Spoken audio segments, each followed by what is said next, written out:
Hey there, this is Anita from the Wise Women's Workplace, and I'm here to share with you insights that made the difference in my journey from administrative assistant to executive director and beyond. Over the years, I've collected lessons learned on how to become a sought-after employee, and I want you to know them too, so that you are finally valued for your real contribution at your workplace. So, let's get started.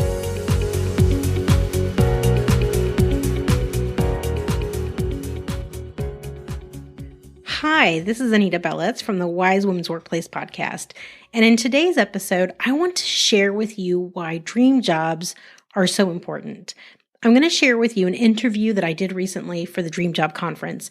Now, this is a conference I organized on how to use this time to plan, find, and land your dream job.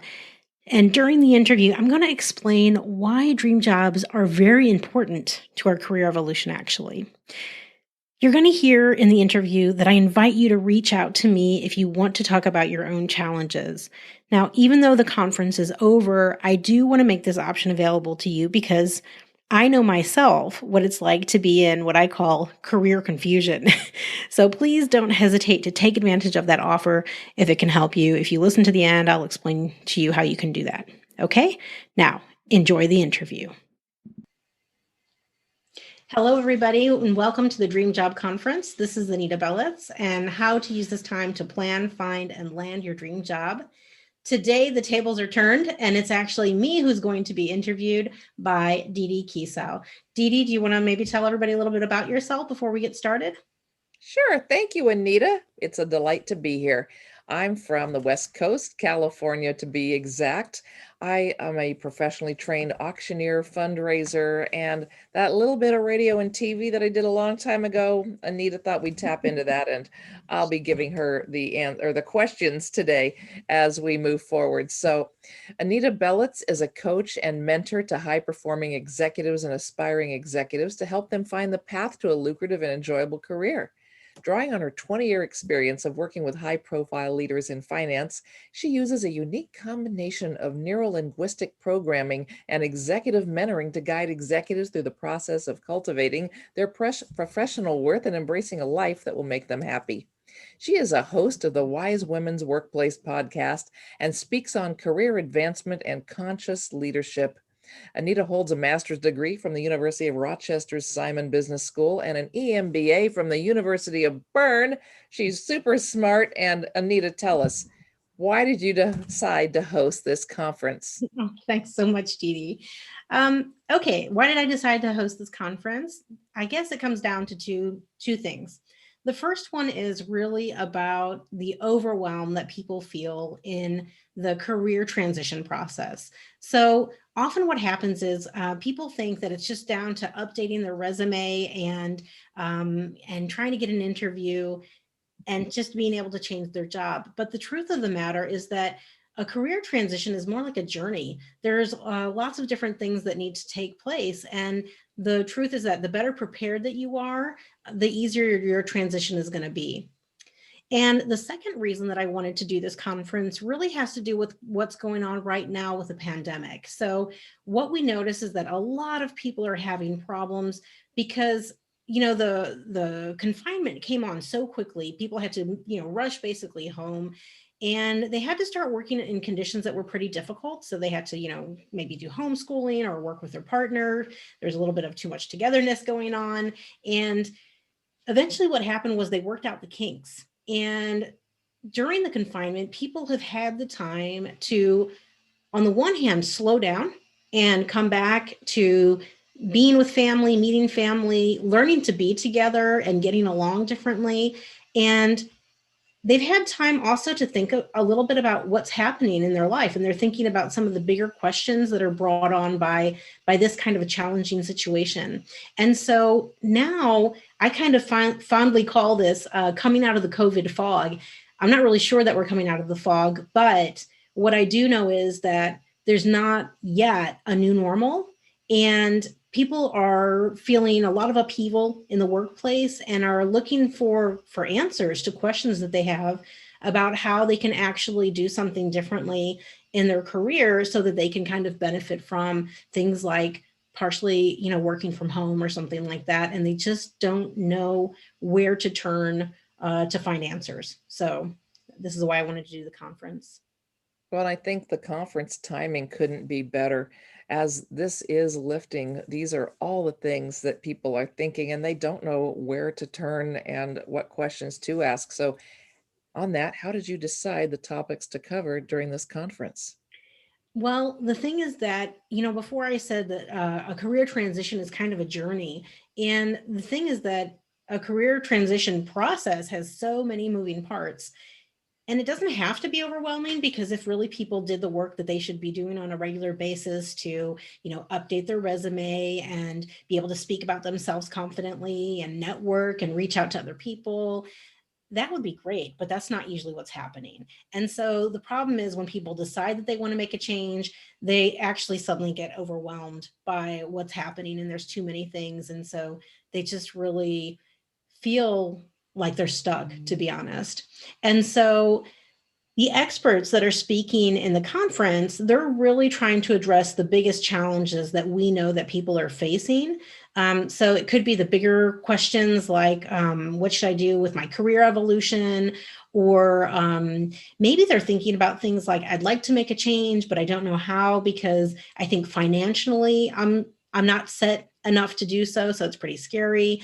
Or maybe things like, detail stuff like how to stand out and look confident.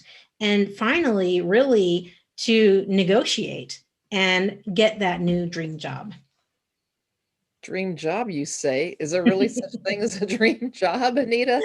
Thanks for asking that, because that's the elephant in the room. A lot of times people kind of say yes, but I don't really have a dream job, or they don't know what that dream job would be, or they might say it's something like, oh, I want to be a wild animal trainer, or something that seems really far-fetched. But what's really important behind the idea of the dream job is, what's behind the dream job? What is that showing you about what you really want? Because honestly, one of the most important things in a career transition journey to get started is to be able to know what you want. And if you want to make a plan, you can't make that plan to get there if you don't really know where you want to end up. Wow, it sounds simple enough, but is there a catch? How, tell me more. Okay, well, it does sound simple. Although honestly, if you ask a lot of people what do you want, they can't really articulate it. So, but what's important when you're thinking about what you really want is just kind of to ask yourself, why do you want what you want? And we use this term conditioning, right? It's the idea that beliefs that you have lead to thoughts, which lead to feelings, which lead to taking certain actions, and which lead to certain results. And I know that's kind of vague, so I'm going to give you an example to help put that into context, okay? So let's say there's somebody who is a rather creative person and they're born into this family. And so this is family A, okay? In family A, there's the belief that the parents are talking about all the time to their kids, and they're saying things like, money doesn't grow on trees. The thought that comes out of the belief that money doesn't grow on trees is that, well, money must be really hard to come by. And that really feeds into the idea of scarcity. And the way that that makes a person feel is really that they're going to be scared that they don't have enough money to survive. And that goes to the core of who we are. So what does that do? That causes people to take actions based on what society dictates is going to be the safest action, right? So that's going to be basically get educated, find a secure and consistently well-paying job. And that's what a lot of people do. But like I said, this is a creative person in this process that we're talking about. So that person might end up having financial stability, but feel very stumped creatively. Now, let's compare that to family B. Now, in family B, we still have the same creative person who's born into this family. And in this family, Their belief is that money is a really useful resource to have. And that's what they talk about, right? When they're talking about money at home. The thought that comes out of that, probably for the creative person, is that money is something really desirable to have. It creates a feeling of wanting to make sure that you have enough of it so that you can do what you want with it. So in this family, instead of fear, we're really talking about desire. So what happens is that creative person is going to take action to really figure out ways to have enough money. That might be education. It could be training. It could be learning a trade. There could be many different things, but the important thing here is that they're looking at options. Now, the result of that is that this creative person will probably find a path to make money, which will also bring them happiness because they'll be doing things that they enjoy.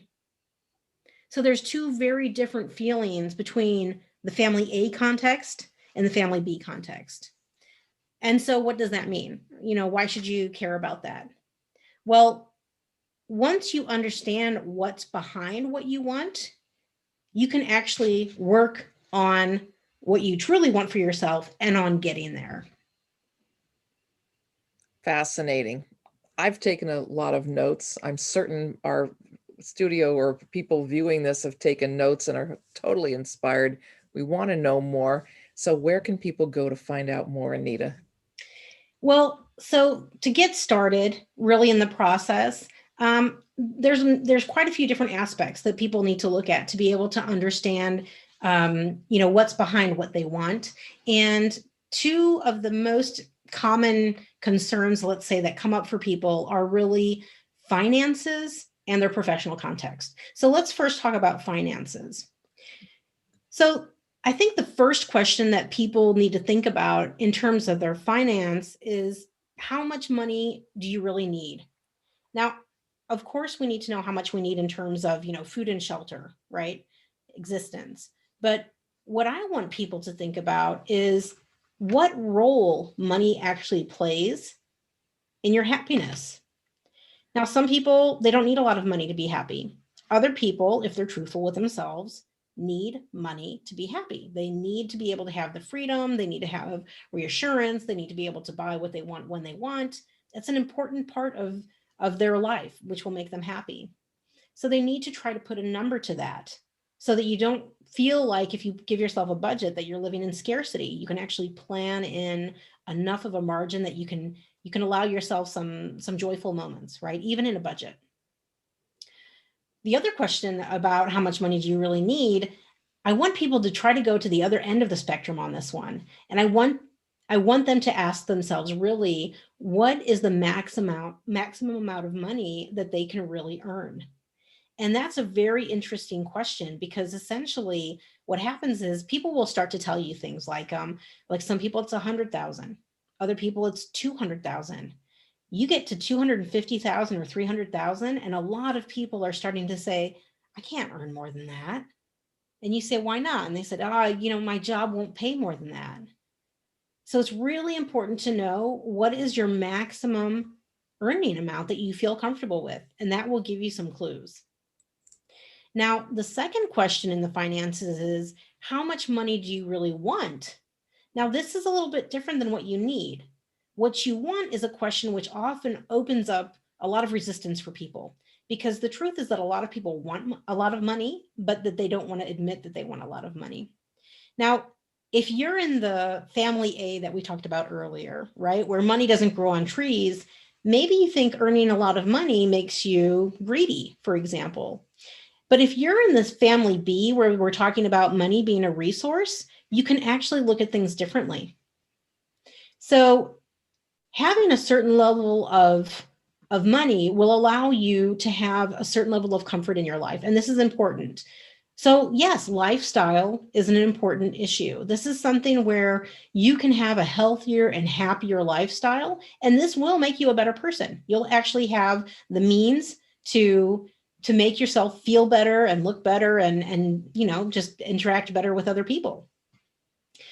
The second thing is that wealth actually, like a certain amount of wealth, will give you the capacity to make a contribution that you wouldn't otherwise be able to make potentially. So whether that's in terms of, um, maybe giving money in like philanthropic gestures, right?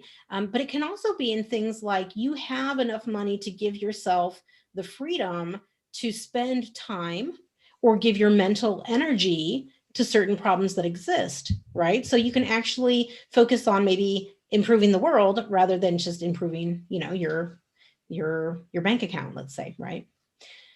And then the third thing that I think is important to think about in thinking about how much you want is to really think about the freedom, the psychological freedom that having a certain level of wealth can bring you. And this is important because you can stop living in fear of not having enough. And what's really interesting about this one is that I often meet people who are they're actually making a lot of money and they will tell me I I don't want to think about money anymore. I don't want to have to chase the money anymore. And this is interesting to me because they're actually obsessing so much about not wanting to obsess about money that they're actually doing it constantly. So they're doing exactly what they want to get away from. So understanding how much money you want will help you to understand what level you need to reach in order to actually get that psychological freedom to not have to be obsessed about how much money you have. So knowing the specific answers to just already these questions will help you bring clarity, to help you be realistic about what your financial goals should look like. Now, after financial goals, we said professional context. So the first question to think about in the professional context is, how do you really feel about your job? This is something that's really important to consider. Like when you're thinking about the questions, it's important to really notice how you're feeling in your body, if there's any kind of reaction happening. Okay. So when you think about your job and you think about your job satisfaction, what does that bring up for you? What about the company's mission? Is that something that's important to you? And how do you feel about your company's mission? Or what about how much money you're earning or the title that you have? What about your boss or your team, the people that you work with? What about the environment or the setup that you're in? So try to get really clear on how you feel about your job so that you can get some hints about where you might need to reconsider what direction you want to take things.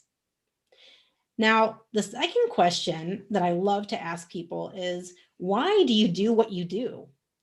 And, if you can answer that question by saying, like, this is what I'm totally passionate about, that's fantastic. But that's truthfully not what I usually hear. What I usually hear is something more along the lines of, well, this is what I was trained for, and this is what I've done my entire career. And, it pays the bills, and this is how I take care of myself and my family. That's much, much more common. And what that shows us, first and foremost, is the attention to the money and the job security. So then again, we're going back to that family A and the fear of scarcity or of insecurity. The second thing that I often hear is, well, I don't really know how to do anything else. And that's a really interesting angle to take when we look at this question, because it means that even though you probably have years of experience and expertise and success, and you have tons of skills, hard and soft skills, it means that you've gotten into a situation where you're so focused on your current situation that you can't even think bigger. And that's an issue. But one of my favorite things to think about for this one is about self-esteem or self-worth, because I bet when I talk to you about this, it's going to probably push some buttons for some people, but it's not where people usually go right away when they think about this question. So if I ask you about why you do what you do, and I ask you to think about, is this something that you have to keep doing so that you don't lose value in the eyes of others? especially in the eyes of the ones that you love, does that hit home? Think about also like how your title makes you feel about yourself. Are you proud that you have that title? I mean, you're a high performer probably, so you probably have a really nice title. And if you think about, going to become, this wild animal trainer, is a trainer a great title compared to maybe what you have now? So there's a lot of issues around accepting for yourself and accepting the impact that it might make on the way that others around you feel about you in case you do make a change. So this is something that's also really important to get clear on for your professional context. So understanding really what drives you professionally is key to developing a career plan that will bring you happiness so that you can align it with what you want to be doing between your career and your personal life. So aligning your personal growth and your professional satisfaction, I just want you to know that it's not a selfish act. It's probably the most important contribution that you can make to your company on the one hand, but to your family and to yourself. And the first step to really getting there is figuring out what you really want. Wow, this is amazing information, Anita. And I can't imagine how many people just look forward to waking up in the morning and having a life of joy and going to that career that they appreciate so much and fills all of the buckets that you've just described. So, where can people find out more? Thank you. First of all, that's really nice of you, Dee Dee. I know it really does touch a lot of buttons for people, let's say. So it's something that people should be thinking about and bring into what they're doing. If anybody wants to reach out to me, first and foremost, you can always reach out to me on LinkedIn. I'm happy to make connections with people who are interested in these topics. And if you want to find some resources, you can go to anitabelitz.com. That's ANITABELITZ.com. And that's my website, and you can find some more information there. And during the time of this conference, actually, I'm making available some special dream job strategy sessions, which basically are aimed at helping people find what's standing in the way of, planning, finding, and landing their dream job, and what specific steps they need to take to actually be able to move forward. So. And sorry, they'll find that actually by looking around the interview wherever they're watching this, there should be a link that they can go to find that. So let me actually maybe take over the closing of the interview and say thank you so much to Dee Dee Kiso for, conducting this interview for me, because otherwise just talking to you by myself on the screen wouldn't be nearly as much fun. And I just want to say thank you again, Dee Dee. You've done a great job.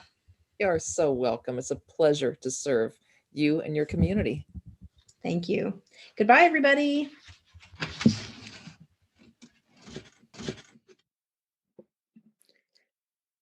I hope you enjoyed listening to that interview as much as I enjoyed being interviewed, and I hope it's given you some clarity. I want to reiterate what I said in the beginning of the podcast. The offer to have a dream job strategy session is open to you as my Wise Women's Workplace listeners. Now, this is a session which would normally cost $350, but I'm waiving the fee for you as my loyal listener.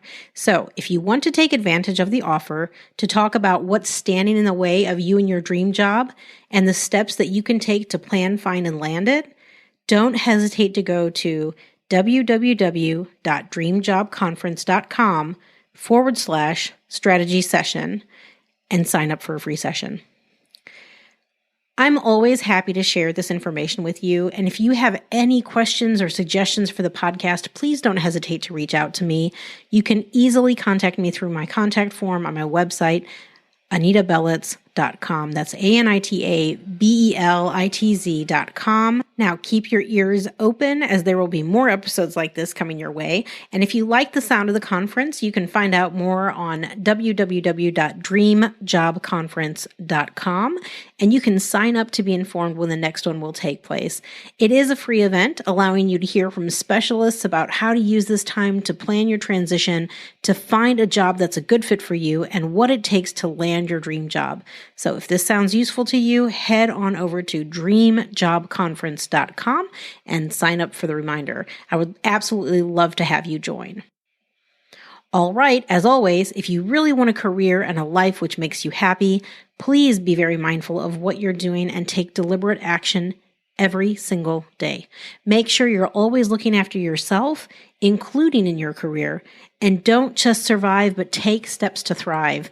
I look forward to speaking to you again soon. Until next time, may you be healthy, wealthy, and wise.